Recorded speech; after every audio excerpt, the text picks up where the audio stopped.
I know why you're working in the region where she went missing. You're still looking, aren't you? Come on!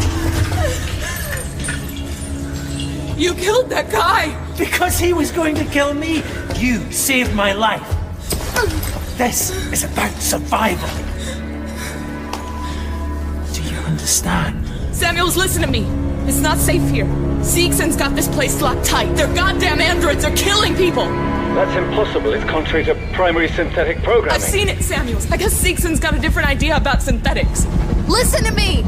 We don't have to do this! Stop! Stop it, Marlo! Marlo, please. You heard what your mother did. She understood. If she was here, she'd be helping me.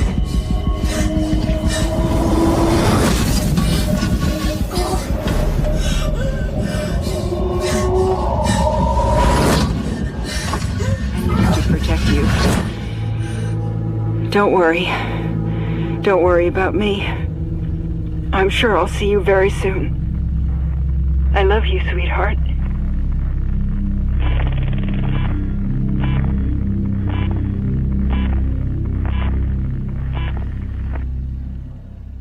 Welcome to Perfect Organism, the Alien Saga podcast. I am your host, Jaime Prater, and I'm joined by my co-hosts, Patrick Green, Christian Motzko, and Perry Chicos. and Xander House in our chat room.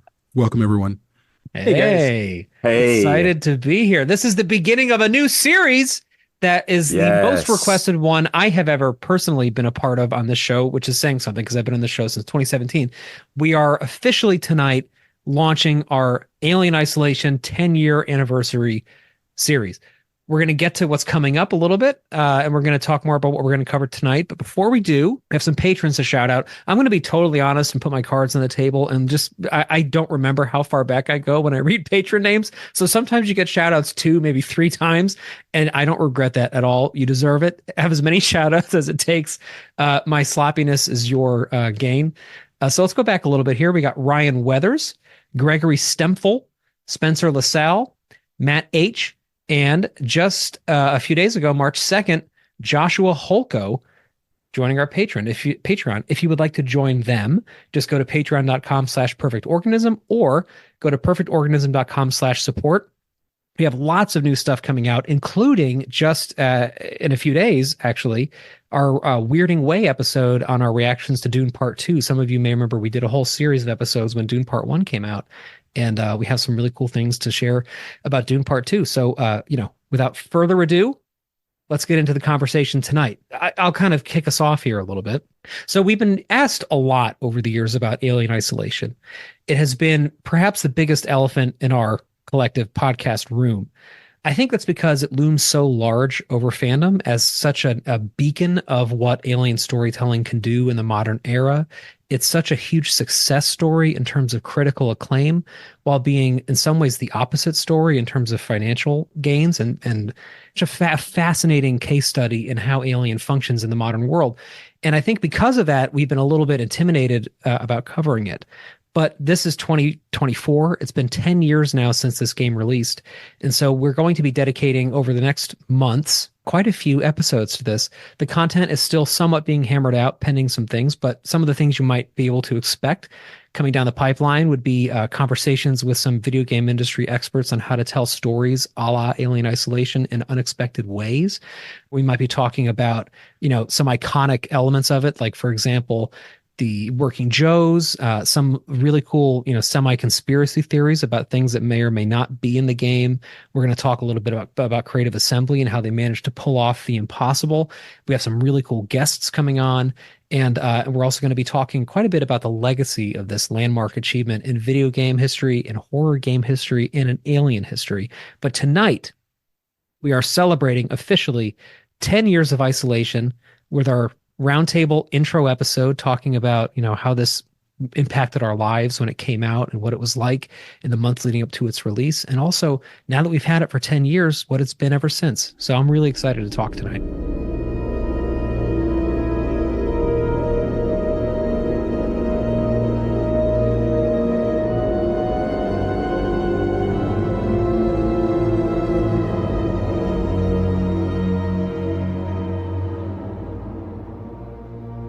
I would agree, Patrick.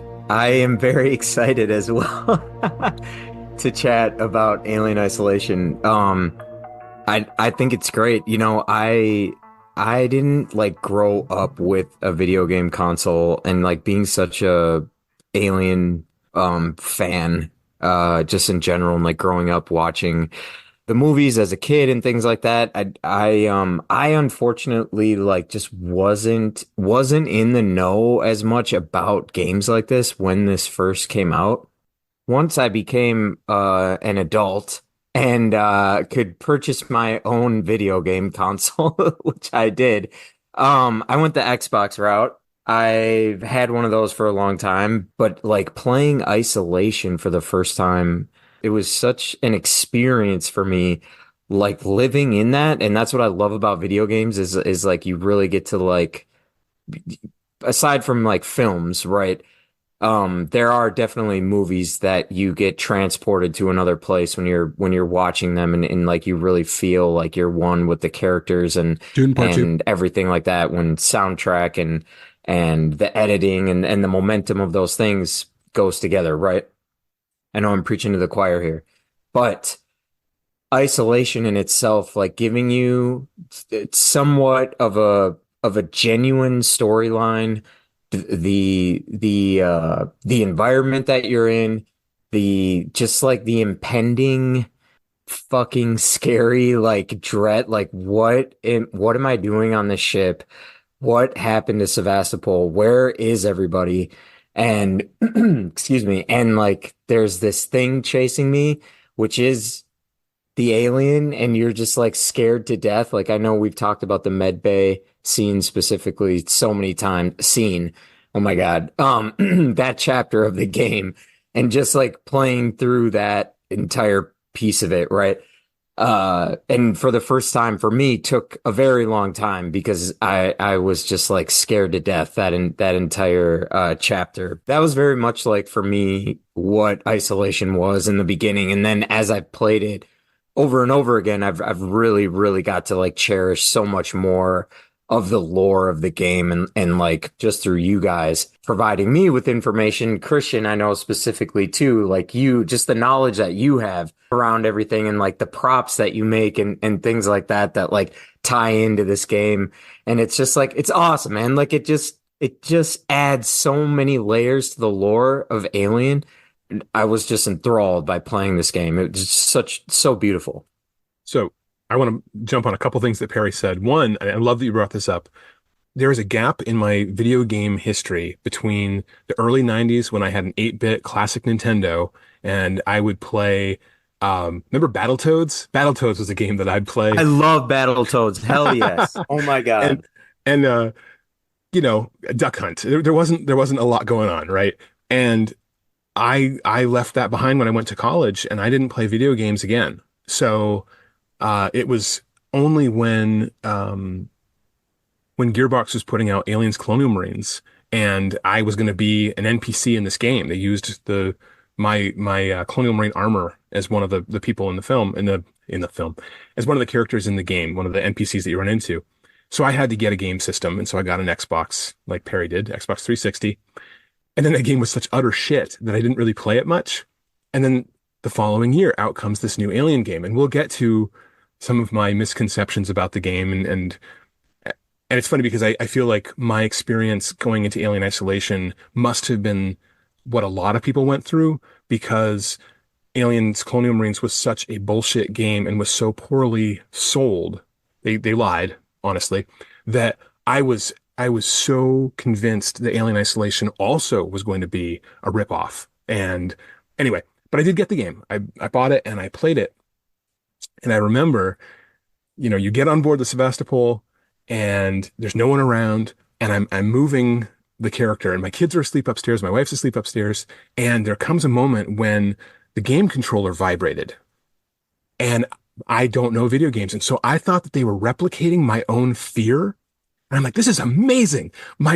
It's shaking because she's scared. No, the station was shaking. I didn't know that. Anyway, and I ended up kind of going and leaning against the wall for a while. So it was a long time before I actually saw the alien. Anyway, And then Perry, you mentioned props. I cannot imagine another video game having this kind of impact, but it's true. There are characters or institutions or concepts in this game that have now gone out into the larger expanded universe. The Colonial Marshals, for example, I can't imagine the Alien universe not having them, to the point where Graham Langridge, when he made the blueprints book, all the blueprints for the ships and the colony and whatnot of the Alien films, if you look, he put a Colonial Marshal office on Hadley's Hope. He marks a door and says, this is the Colonial Marshal's office, because it just fucking makes sense. It's like a puzzle piece that we didn't know was missing. And when it's slotted in there, it's like, oh, okay, this just expanded and beautifully embellished this universe. And so, yeah, I've made a number of props that are from a game, not even from a movie, and they sit next to the movie props and they just look like they're all part of the same universe. And I love it. Not to mention you're wearing a Sevastopol hat right this very moment. I'm looking at my hat options and like, yeah, we're going to go for Sevastopol today. I'm wearing Sevastopol boxers. I'm kidding. Oh, yeah. So, of course, my relationship with this game is very different than everyone's because I don't play games. Not those kind of games. I'm not a gamer. And I have watched quite a bit of Isolation. I played a little bit of it. I was walking on the Nostromo a couple days ago at my friend Dan's house. I'm just kind of getting used to like the controllers. It's never a game I'm going to play. I'm not wired for this kind of thing. But I do remember the watershed moment that it was when it released for fandom. I do remember the reaction to it, that people were reacting to it the way I wished people would have reacted to. The way I wished people would have reacted to a good movie that would have came out, but a good Alien film hasn't come out in a long time. But there is something so beautifully immersive about this game that, and I've seen a lot of video games. Obviously, again, I'm not a gamer, but my nephews game, and I see them, and whether it's Jedi Fallen Order or you name it, they play it, and I've seen it all. But Isolation is so immersive, and maybe that's just the nature of games in general, is they are immersive. Like that's what you do. You're in this world. But to have the dread, to have the continuation of Ripley's story in some way, to host Amanda, to kind of link it up to the original storyline, or the main storyline, I should say, I thought was really brilliant. And it was something that I continue to appreciate. And again, because I don't play this game, when I'm able to watch people play or to watch gameplays on YouTube or whatever, it's like discovering Alien all over again. It's really something special and something really amazing. But with that said, I'm going to read what Xander has to say. And he says, I remember first finding out about Isolation. I was hesitant at first because I wasn't a fan of horror games. Hearing that Amanda was the main character made me roll my eyes. Boy, was I wrong. The trailer got me instantly hyped. I pre-ordered it that day. The bad taste from Colonial Marines was washed away. Every element of Isolation is perfect. I remember being on the edge of my seat every second. Amanda is her own badass character, badass in a different way than her mother. Every single thing is such a love note to Alien and teleports you to the universe. Right on, Xander.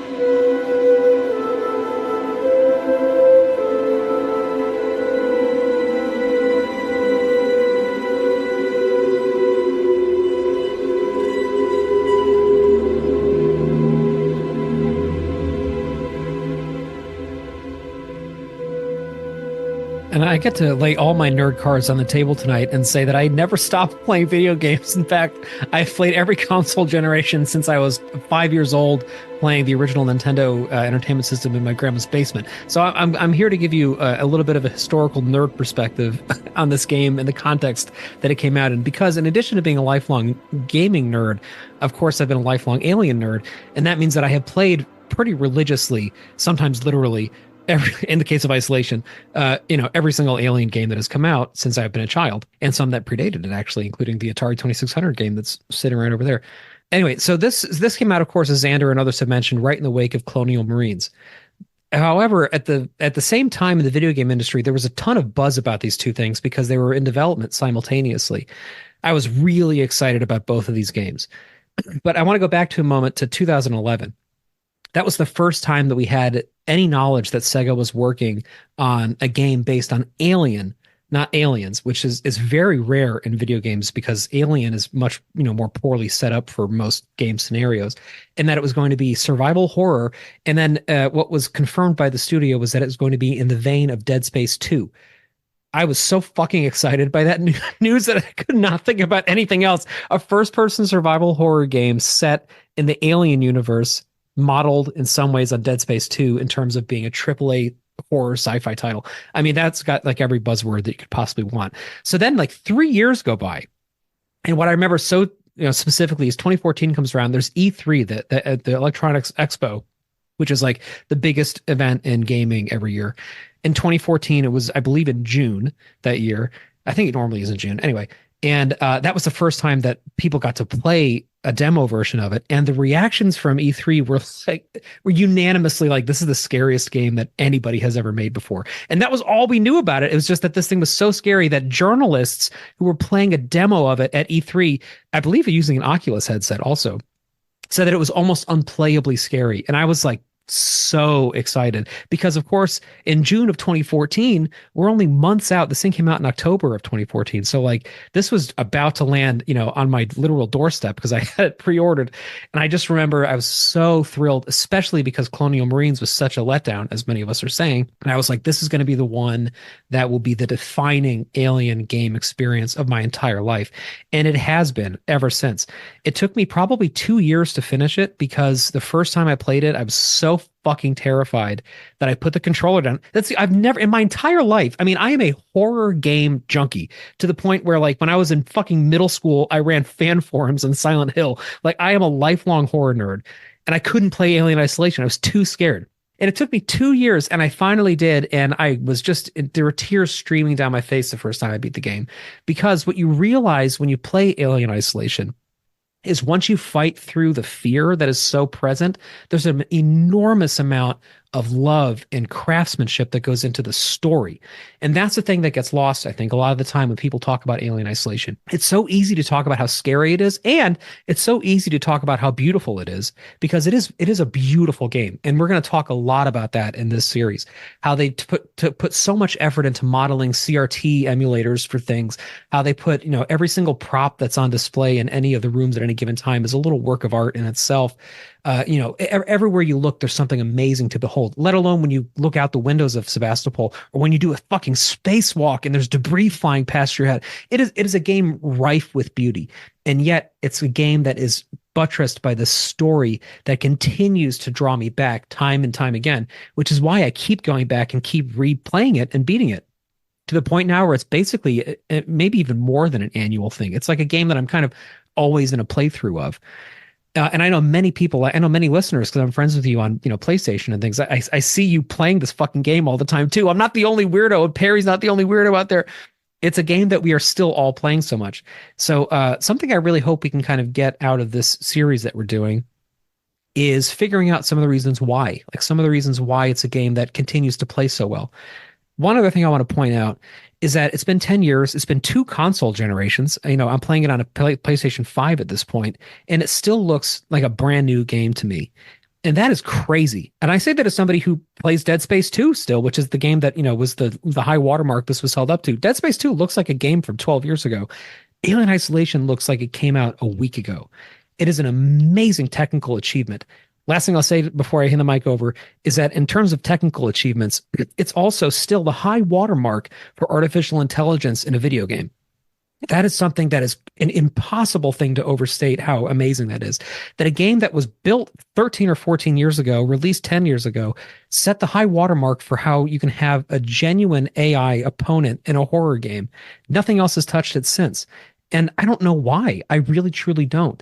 But I think the reason why it was so scary the first time I played it, and why it continues to be, is because you're aware that the alien is an intelligent thing that is learning from what you're doing, and it's getting closer to you.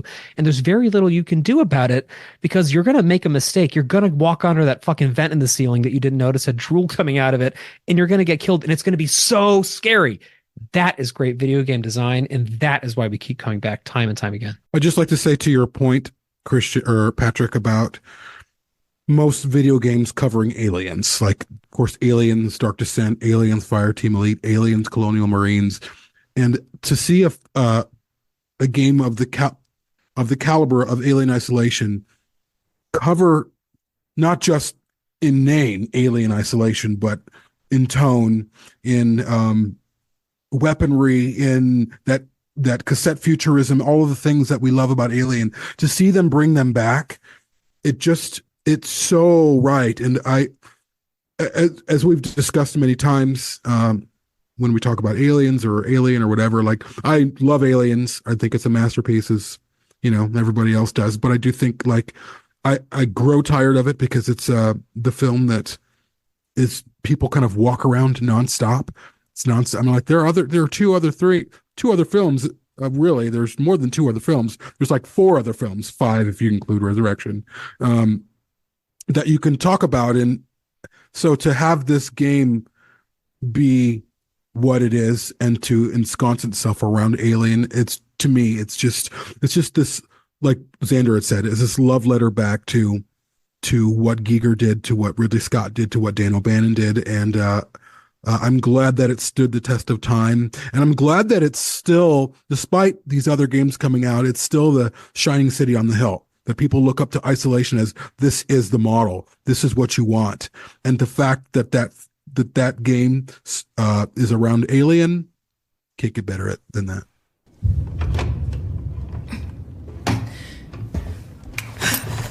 Stay still. Okay. Now turn around. Come on! I'm Ripley. Where'd you come from? Ripley? Off station. A ship. There's no ships here!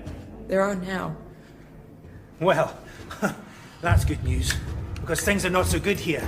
I think it's worth pointing out, Jaime, he's our guy that doesn't play games, just bought the art book, the Art of Alien Isolation. And I would recommend everyone, even if you don't intend to play this game, buy this book, because it is taking all of the hard work that went into making the look of Alien and beautifully expanding it, saying, okay, well, if this is what their uniforms look like, how else could we draw upon that? How else could we expand this architecture? Are these sort of like cookie cutter pieces that can be put together into spaceships, but also space stations?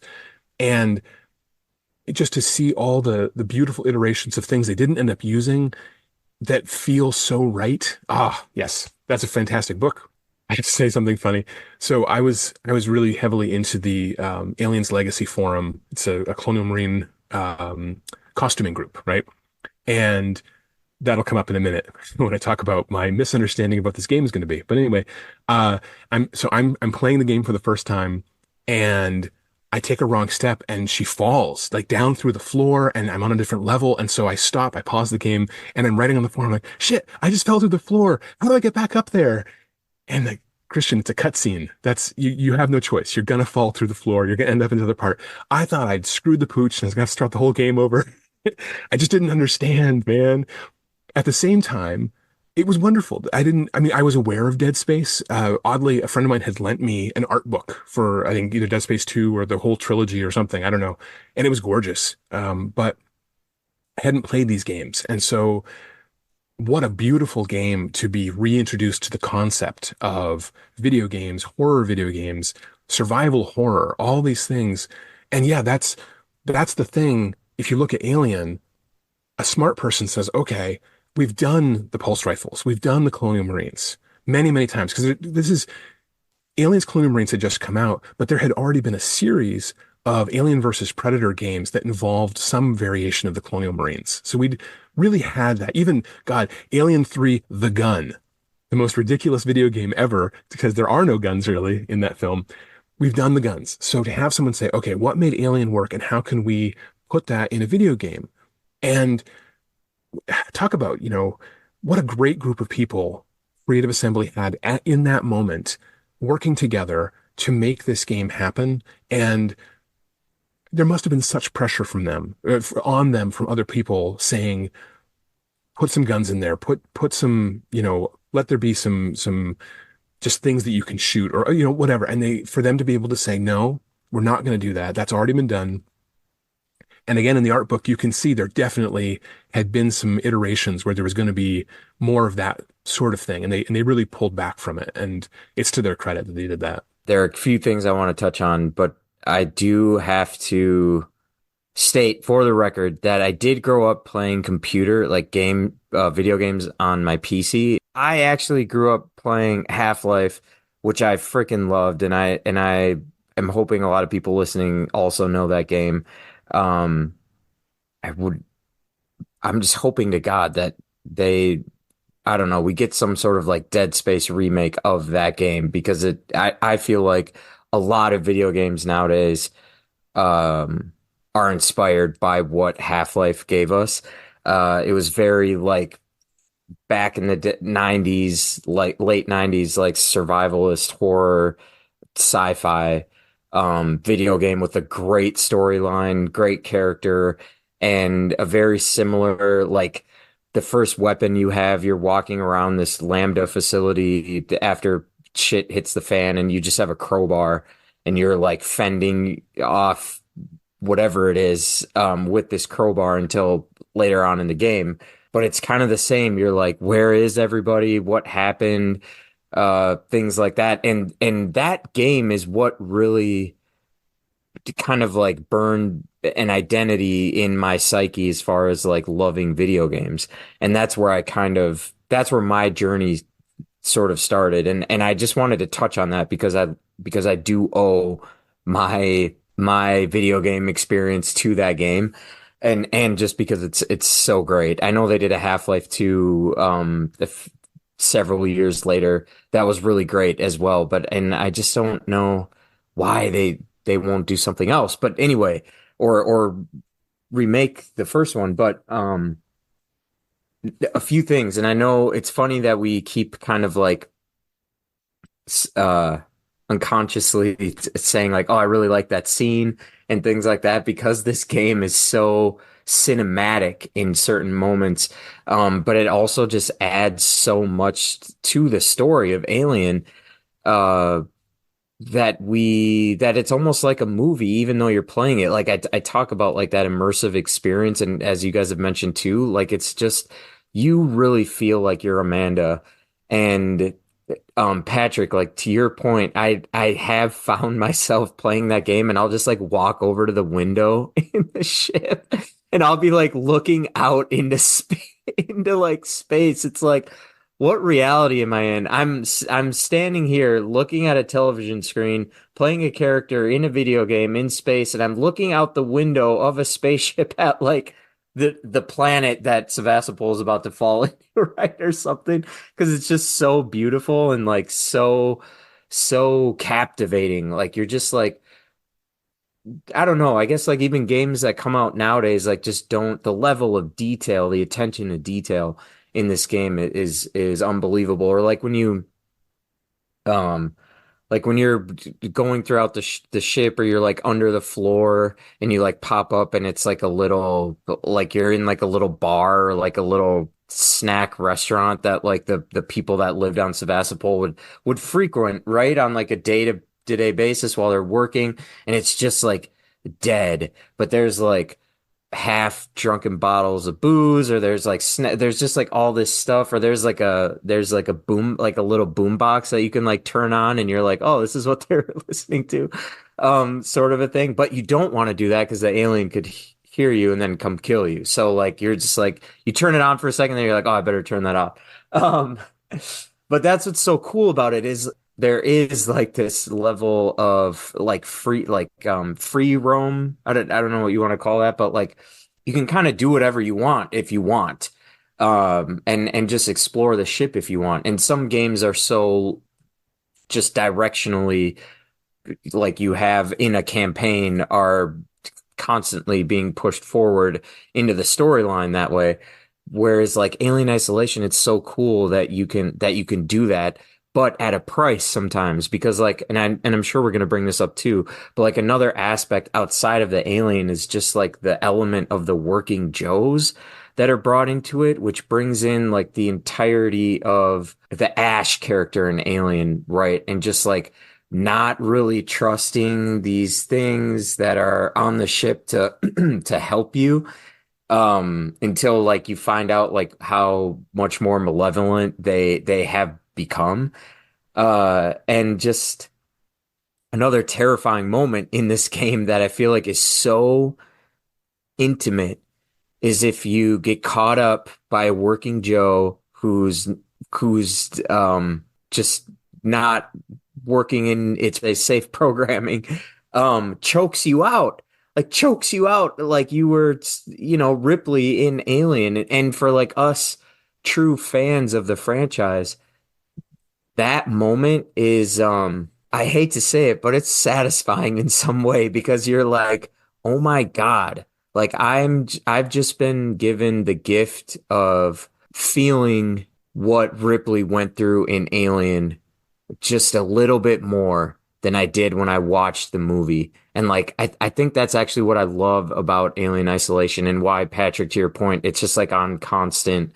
We're always like playing, we're always in some chapter of this game, but it's just like it forever. I don't think it'll ever lose that thing. It's always giving us just a little bit more than of an experience, of a feeling of like something where you really truly feel like you're there. And that's like just like such a cool thing. So yeah, I had to nerd out on that a little bit. I have a question for everyone as we're talking in this first episode.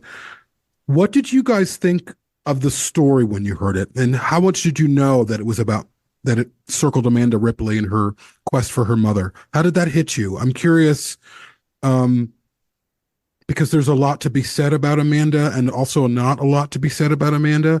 And did that excite you when you heard about it?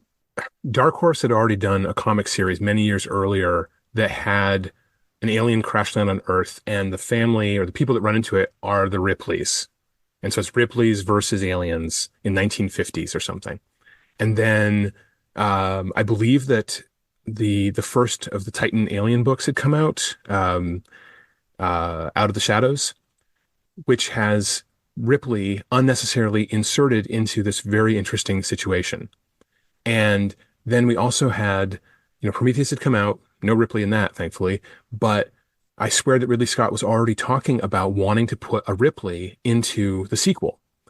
It was in the zeitgeist. There's just this, so this was one more thing that they felt like they couldn't move forward without having some connection to Ripley in it. And I was very much against it. Added to the fact that we know her eventual end. We know that Amanda dies an old woman of cancer. So going into this game, you know the character isn't really at risk. Those are some of my thoughts. I feel like at that time we were getting a lot of right now we're getting, the nieces and nephews and daughters and whatever's of characters in stories. But right then it was like we have to have a Ripley for the story to go forward. I was personally fine with it. And it's interesting because, since then I've recorded 300 podcast episodes talking about these movies. So I've had a lot more time to process whether or not things have been retread too much since then. But I think at the time it felt great to me, mostly because when you play Isolation, you realize pretty quickly that Amanda is not just a carbon copy of her mother. She actually is a distinct character with her own distinct motivations. But more than that, because there's this beautiful wealth of secondary characters in Isolation that almost never get talked about. And what starting right from the very beginning, like you start interacting with people that are unforgettable and really interesting, who show you different sides of what life would be like in 2137. So yeah, it didn't really bother me very much. It's also interesting, I think we're going to have at least one episode about this, but there are subplots going on in Isolation that are also interesting because they're similar to what happens in Alien, but slightly different. One of the most interesting and morally complex ones, I think, is how the aliens get on board the ship in the first place. So, and again, whatever, we're spoiling Isolation. I'm sorry, people. You've had 10 years to play this game. Just fucking play Isolation. It's so worth it that, like, I'm not apologizing for this. Play the game, stop listening to the podcast, whatever. So you meet partway through the game, this character named Marlowe, who, by the way, you also meet at the same time as you hear William Hope's voice, because William Hope is playing Colonel Marshall Waits in this movie, which is also wonderful. And I'm going to, table what I was just saying for one moment, just to call something else out, which is how beautiful a love letter this is. And again, love letter is a term that gets brought up so much with this game, but a really concrete example of that is how much of the people who were involved in other Alien films came back for this. So of course, William Hope, you talk to William Hope like a shitload in this game, and he is a wonderful asshole in this game, and it's great. But also, of course, we had the Crew Expendable DLC come out, which, reconvened many original cast members from Alien. It's just the whole thing was so rife with the sense of respect and love for the source material, and that people came back and did it. So it was just this continually gratifying experience. Going back to what I was saying about Marlowe. So, Marlowe's team is investigating the remains of the Nostromo as salvage. As a result of that, they're able to backtrack where the Nostromo had been to LV-426. So there's this beautiful moment where Marlowe is recounting what happens, and you get to go into the derelict as Marlowe. And it is like the most haunting, beautiful, it is my favorite video game moment of all time. To this day, I get chills every single time I play that. You're getting lost on the surface of the planetoid. You're getting buffeted by wind. You can't tell what direction you're facing. And then you just see it there in the distance, just looming out of the mist. And it's like a truly amazing moment. And anyway, he recovers this thing. His wife gets face hugged. She's brought on board for treatment to the Sevastopol, and that's kind of where everything happens. So it stems from that moment. So there's a lot of stories like that going on that are really interesting and really kind of frightening. And I think that's part of why Amanda's story doesn't feel like it's just a retread. It's because it's a gateway for us to hear other stories of other people. One of the other wonderful surprises with Isolation is how many humans are still on the ship. I feel like when you first hear about this game, you kind of assume that it's just Amanda Ripley, like her mother, alone, at the end of Alien, facing off these, this creature. And then you get this beautiful surprise, which is not only is she not alone, there are other people there, there's also other creatures there too. And that is another thing that just makes this game continually fun to revisit. One other thing I want to point out, going back to something Perry had talked about, is I think another reason why we come back to this game so much is that it is somewhat non-linear, like you were saying, Perry. That's something that's so interesting. You can play Alien Isolation kind of straightforward if you want to. I think many of us do our first time through because we're so fucking paranoid that one of the terminals we're logging into is going to wake the alien up. So we are just, kind of going as quickly and quietly and as we can, crouching literally the entire time, trying to make it through the game. And then what happens is after you're able to kind of go back to the beginning again, you start checking more of those security logs. You start finding opportunities to play back some of the audio logs that are left on the ship without being too scared to listen to them. And you start hearing other stories and other tales, and you start piecing them together gradually so that by the time you go through it a third time, you kind of know where those audio logs are, and you know that there's probably other things you missed nearby. And you go and you get these whole subplots together of what happened as Sevastopol was falling apart, of what happened with the decaying orbit that it's been trapped in, of where people went, of why that food court is empty. You start learning all these amazing things. And then by the time you play it for a fifth or sixth time, like you have an encyclopedic knowledge of what is happening in this game. And I think that's part of what's so great about it, is it gives you a chance to not only master your fear, because it really does in a very genuine way. Beating Isolation is triumphing over fear in a lot of ways for a lot of us who get scared by it. But it also gives us a chance to conquer it. Like we get to actually be brave enough to play this game and brave enough to laze in this game, to just relax in this game, to just experience it. So that way, when you come to the end, when the station is in the decaying orbit going into the planet, it is this very emotionally cathartic moment. And then of course it ends with Amanda floating in space. And it's just beautiful, beautiful way for the story to end that feels very different from Ellen Ripley's story and very, very, in my opinion, important. It feels like an important narrative for Alien to have. Patrick, you mentioned how they were able to get so many of the cast members from Alien to come back and record more dialogue for what is essentially an add-on scene, the DLC. And I love it for that. I love hearing their voices. But it's the one part of the game that I never play. I don't play the Nostromo levels, because as gorgeous as the attention to detail is in the primary game, they mess so many things up on Nostromo, and it's just little things. It's just, it's the wrong spacesuits in the cabinets. It's a lot of clutter for no good reason. And then there's weird little things where some of the uniforms don't have patches in the right place, and I will never understand. They have had they had access to such incredible resources to make this game, and they made these weird errors, which leads me to why I was anti-Alien Isolation to begin with. And I'm sure I've told this story over the years at some point, but one of the first things they showed was the crew of the Nostromo sitting around the table, rendered in CG for this game, and all I could see were all of the costuming errors. And so my assumption was, fuck these guys. They haven't even, like, how do you take a photograph of someone, recreate their likeness, and then arbitrarily get the patches wrong? That just doesn't make sense to me. It will never make sense to me why that happened. And so I wrote this game off. I'm sure if I go back on the Aliens Legacy website, I will find my ridiculous rants about how awful this game was. And I take it all back because it doesn't actually matter. I don't know why, if you play the DLC, you find Brett's corpse like one floor up, just slumped against the wall. I think they just wanted to put him in the game. I don't know. There he is. But I leave that for other people. You guys want to walk around the Nostromo, you go for it. That's great.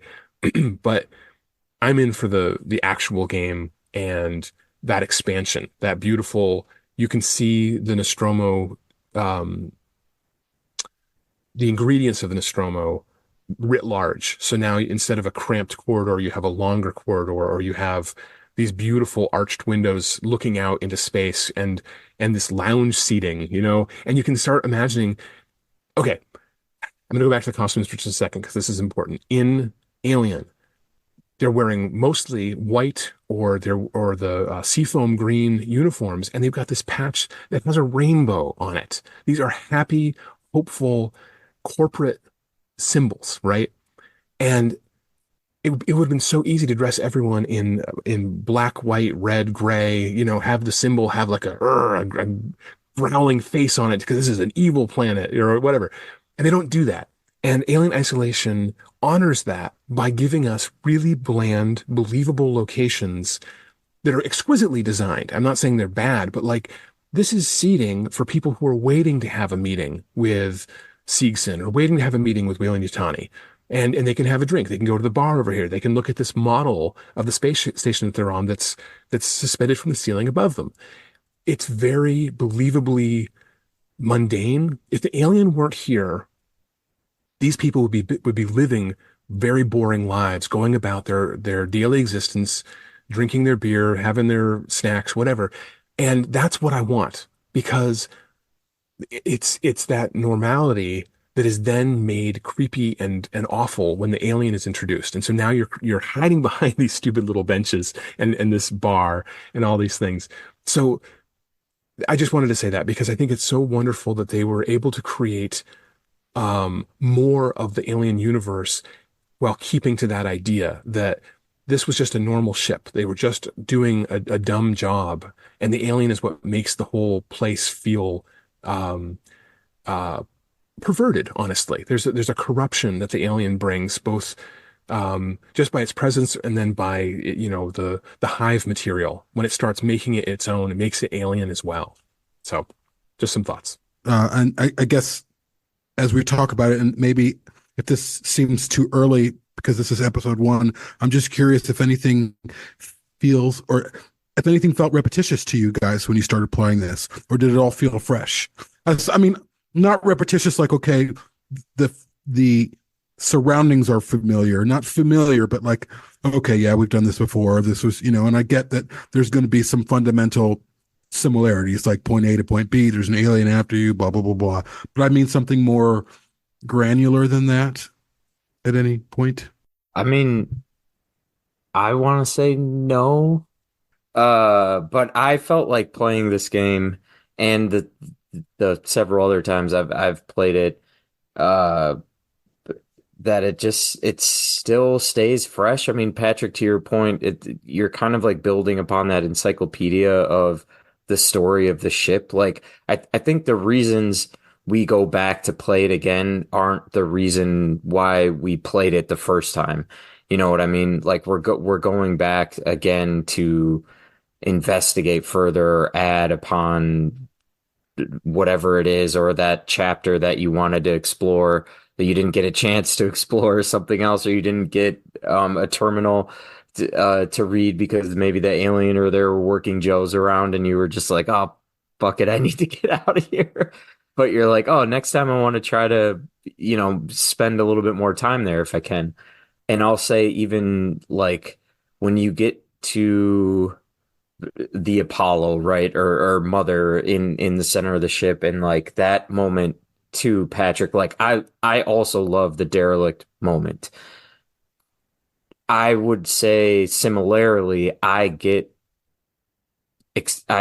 chills or like that same feeling when you get to go into that Apollo device and you're like talking to it, and it's like you feel like you're Ripley, like just talking to like trying to get answers, right? Like what's going on here? You've like journeyed this way, like have lost your life like so many times, like you just had to like battle through like the meanest working Joes ever to like get to this spot. That's I almost said scene again.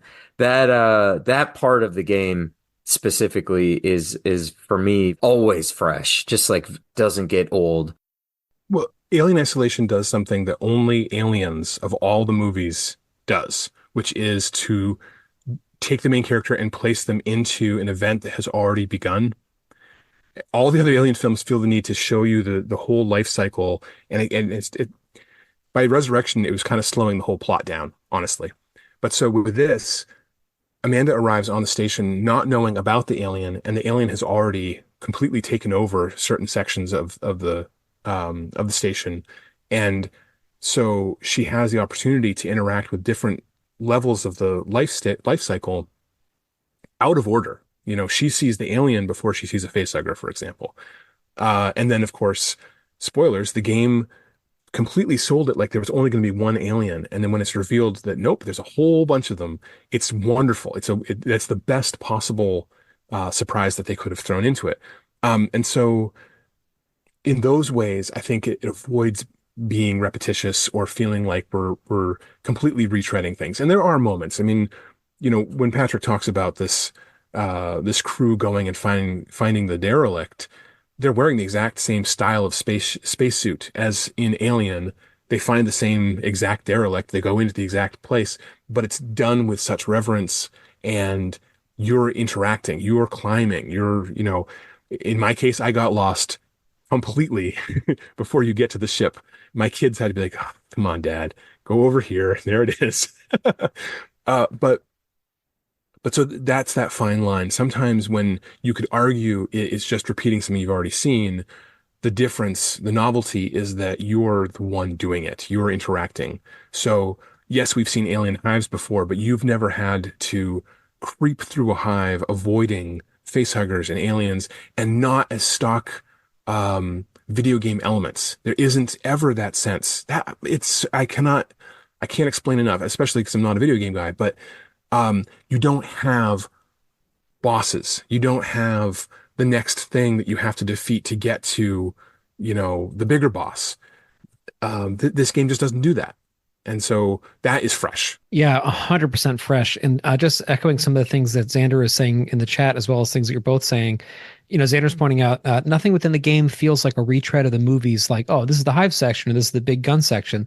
Everything felt fresh while being in similar environments. I think that's a really good way to put it.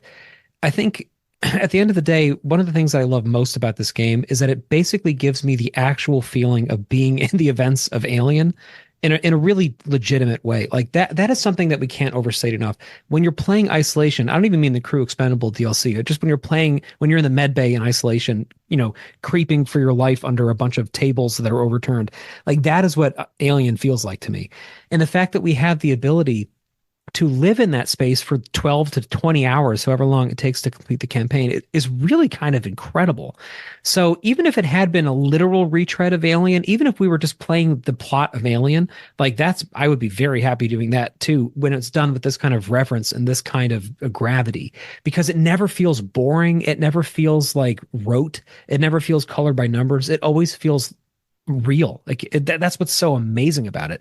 And so then, like Perry's pointing out, the Apollo core mission, I love that too. When you get to things like that aren't in Alien, that are very different from Alien, it's so gratifying. Another section I love is the propulsion core, when there's fucking lightning going off and you're dodging Joes coming down at every angle, and you have like no ammunition left to do anything about them, and you have to trigger all of these sequences, and there's nowhere to go, and you back into an elevator and there's another Joe coming out of the elevator. It's just this incredible sense of tension and beauty happening at the same time. And meanwhile, you're reminded, because you have these tiny glimpses through windows, that you are like really in space. So it's not like this propulsion core is, in some sort of like military base on Earth or something. Like, you are floating in a decaying orbit into a dying planet. Like, it is so beautifully dreadful. So it never feels anything like rote or boring to me. And it always feels completely relevant. I have to say, for all of the, and I do agree that there are some weird inaccuracies a little bit with the Crew Expendable DLC, because, and we know that because we know the Nostromo so well. Micah has seen me do this. If you play that DLC, you know that nothing happens until you go down the ladder. So you can basically walk around as much as you want.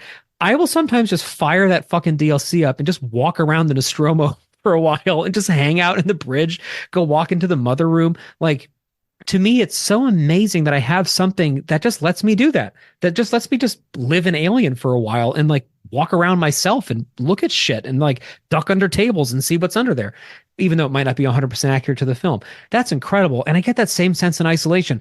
There are moments in Isolation where you get something like a reprieve. Like, the alien has definitely retreated. There are moments where, traps have been set and the alien clearly skitters off, and you have like some breathing room for a while.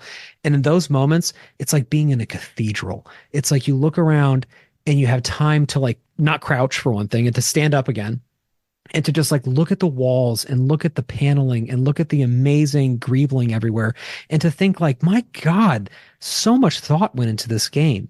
So that's why it never feels boring to me. It feels like every time I play it, I feel so lucky. I feel so fortunate that we have this thing. And I think that's echoed in literally every person I talk to about this game feels the same way about it. We feel like, how did this happen?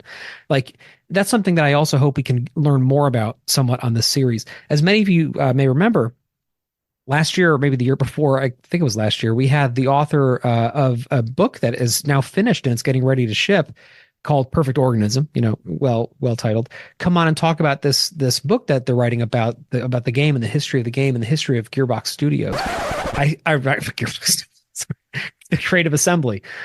That's a different developer. I can't wait to read that to get some more inside information, but I also hope we can have them back on to talk somewhat about how this came together, because what's so fascinating with Isolation is that you have this incredible achievement that took so much love and so much care, and it just stands alone, like this little star floating in space, because we never got that sequel that everybody has asked for every week since it came out. We got something like a sequel in the mobile game, which we're going to talk about, but Blackout was fun for what it was, Five Nights at Freddy's with Alien. But we never got the return. And then we have, of course, the IGN series that came out around the same time, which was so bad and such an atrocity, especially considering what they had to work off of. It's like nothing else has ever come close to it. Nothing else has ever come close to it. That's a categorical statement that I am comfortable standing by. And I mean that in terms of film. The high watermark that I'm going to hold, for example, the Hawley series up to is Alien Isolation, honestly, to me, because you're never going to make Alien again. Like, you can't. That was a perfect one-off thing. That was a complete miracle that happened, right?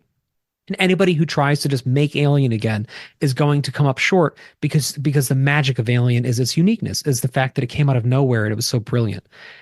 But Isolation did it in a way that felt fresh and felt relevant and felt new. And that's what I think Hawley and just to the same degree, I think Fede Alvarez have to stand up to. They have to give us, because you know what? If a video game company that's known for strategic warfare games can give us something that shows that much love and that much attention to detail and that much thought, that much passion in a video game that came out 10 fucking years ago that we're still playing, if they can do it, Hollywood can do it too. If they can do it, Noah Hawley with a massive budget and hours of television scripts can do the same thing. If they can do it, Fede Alvarez can do it too. And I got to say, from what we have heard in meanderings and mumblings about Fede Alvarez, I think he is trying to do that. We, of course, as Christian knows well, because he pointed it out, in the screenshot that Fede shared, not screenshot, and the photo that Fede shared for Alien Day last year, of course, there's a Sevastopol save terminal in it, which is a very clear indicator of inspiration. So to me, that's a legitimacy of Alien Isolation coming out. The fact that you have a Hollywood film coming out financed by Disney that has an Alien Isolation save terminal in it 9 years after the game came out, that is lasting relevance. That is a fucking achievement. And that's what I'm holding these films up to, honestly. That's a good place to end this episode. Amen, Patrick. Amen. Absolutely. Wow. I will just plug our short film that's coming out on Alien Day called Alien Absolution absolutely has Alien Isolation references in it. But, that's par for the course because we love this game. I agree with what you're saying, Patrick, to know that there's a hierarchy when it comes to the expanded universe, and you don't usually go back upstream, right? I'm going to mix my metaphors here. For something from a video game to affect Hollywood is unheard of. We see it a little bit in Disney. The Disney Plus Star Wars shows have sometimes taken a character from a novel or a comic book and brought them into live action. But that's a very different species there. I'm going to keep mixing these things up. Star Wars is very different. It's much more inclusive. It's much more arms wide open. Alien has been a film series that just happens to have novels, comics, and video games as ancillary media. So to have something 100% stand up and say, all right, this is gonna go back upstream. This is climbing the mountain. Boy, I'm gonna keep throwing words together. I love it. What a great place to end. Yeah, agreed, you guys. I mean, last thing I'll say, I just love it for what it is. We keep playing it because each and every time that we do, we build upon that encyclopedia, as Patrick talked about, and it just feels and gives us something more and more real to Alien. And I would say, like, the first time seeing Alien, even if it makes you feel like a kid again, when you first saw that, playing this game gives you just like 5% of that, like, this time, or like you play it again and you get like a 10% like little boost of like, oh my God, like I feel like I'm really there, or I like feel like you just like identify with things that you identified when you rewatch Alien and things like that, but you get to feel it in a different sense because it's a video game. And that's what I do really truly love about video games like this. And it is such like a it's like a pinnacle of gaming, and should be, that's that shining star that games and Hollywood should look to not replicate, but just like strive for, like what that game has done. And yeah, I love it as well. And so just like, thank you everyone for like giving us this platform, right, to like talk about this 10 years later again, as much as we have already. And I know we're going to talk about more stuff. Like, was there possibly a queen on Sevastopol? I'd love to go down that rabbit hole. But yeah, I just love it. And thanks, you guys. Thank you. I love it. I love you. Just two quick things as we wrap. Just two notes for listeners. First off, if you can't play this game, that's fine. I understand. No, not everybody has the time and the skill set to do that, or the console to do it, or the platform. But what you really should do, you owe it to yourself to watch a YouTube playthrough or a YouTube, cutscene compilation, go on YouTube. There's millions of these on there. So you can watch, some of them are an hour long. Some of them are 20 hours long. You can watch the story of Isolation unfold. Really, please do that for yourself, but also for this series that we're doing so that you can experience it with us as we're talking about it, because we're going to be engaging a lot this year on this. My second note, just as we wrap, is we have a lot going on this year. We have Alien Day coming up. We have a film releasing. We have our film releasing. We have a lot going on throughout the year. So we're going to be peppering this coverage, from now through the end of the year. So, if we take a little break from it, it's coming back. Don't worry about it. But before you listen to the next episode, if you have not played or watched playthroughs of it, please make sure you do so. Our last announcement as we wrap is, it looks like Perfect Organism is going to be at San Diego Comic-Con 2024. This has been a long time in the works. Lots of biting of nails and twisting of necks. I'm kidding. But yeah, and that is July 25th through 28th. We're going to be there as press. And we are planning a whole bunch of things, which might include a live show or a live broadcast from SDCC. And of course, we're there because Alien Romulus will be releasing less than a month later. So it's going to be an exciting year for us. So stay tuned for more information. And we're able to be there thanks to our patrons. So thank you, patrons. Indeed. Thanks, everybody. Thank you. Thanks, you guys.